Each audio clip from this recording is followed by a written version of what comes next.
Well, I'm delighted on the second morning of the Iran Hotel and Tourism Investment Conference. We've got Clive Shepherd from DSA Architects, one of our sponsors. Clive, delighted to have you with us. And listen, tell us a little bit about what you're up to at the moment in Iran and some of the challenges that you face in this country. Okay, thanks. Thanks very much. It's actually been a wonderful conference. Thank you very much, Jonathan. We've been here now a year. We have an associate office here in Tehran, Worsley Architects. We were invited to Tehran by a client who wished to develop a hotel. And that was back in March of last year.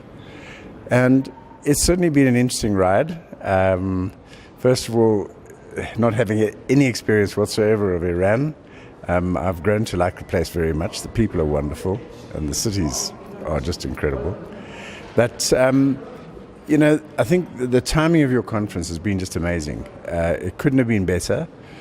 The need for, if I can use the word, sort of general education of the developers in Iran is critical. We've experienced their lack of international exposure. For example, we've been requested to peer review quite a few designs which have been done locally by developers and their architectural teams. And regrettably, on two instances, we've had to sit down with the principals and actually explain to them that what has been given to them physically doesn't work as a modern hotel.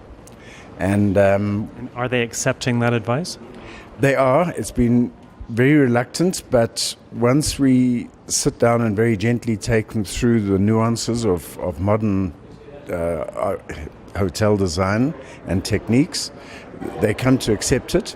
And what we're finding now is that we're actually providing a consultancy service to assist them in redesigning their facilities. So that's on two occasions we found that. And we're fortunate now, we're working with Dr. Nikar on an interesting project in Khamshar. We're doing a master plan for him. And there's some really lovely prospects here in Tehran at the moment, or in Iran rather. So are you finding one of the challenges as well as the finance side? I've heard a lot about that during the conference, is the finance is very difficult. Are you seeing the same thing? Absolutely. The first question most Iranians ask us, do we have access to foreign finance?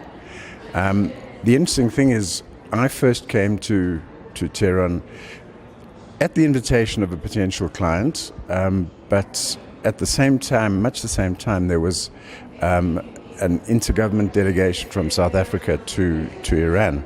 So I came with the Department of Trade and Industry.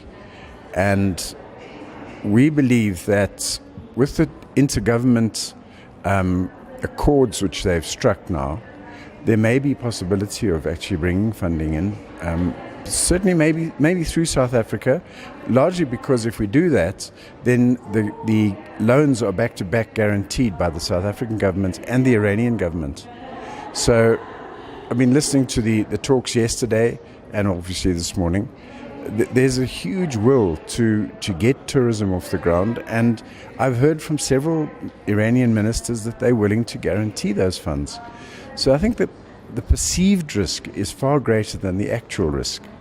And I think the difficulty is, I think this conference should have been held in London. The good news should have been told there, not here, because you're preaching to the converted. Well, it's a perception issue, isn't it? The perception is just shocking. When I tell people that I've been to Iran, is it safe? No, they ask all these dumb questions, and it's a perception issue. We've got to break it down somehow. Well, come and join us skiing tomorrow. A group of us are going. Sorry, I didn't. So. No, I declined. I've been away from home for too long on this trip, Jonathan. So I must head home. Yeah. So now, tell me about the conference itself. How beneficial has it been for you? Well, Jonathan, the answer is it is. It has been. Typically your conferences, I think, are very well constructed. They're well put together. You've managed to, I think, attract some very high-level quality speakers. I mean, I'm blown away yesterday by some of the speakers. It's just, wow. And so the answer is, we have benefited. We've made some good contacts. We've renewed previous contacts. And it certainly has been a learning curve for me. I thought I knew a fair bit about what's happening in Iran, but the quality of A, the delegates, B, more importantly, your speakers, your panels, I don't know where you found them, but they're great. Yeah. Good. Well, listen, that's very encouraging to hear. And so your view is that we should probably host this again next year? I think there's scope for it, but what needs to happen, and I'm so frustrated because I speak to our South African developers, I speak to our South African hotel operators. I had dinner with our Minister of Tourism on Monday evening here in Tehran, and I said to him, you've got to get these guys here. There's action, there's stuff to take place.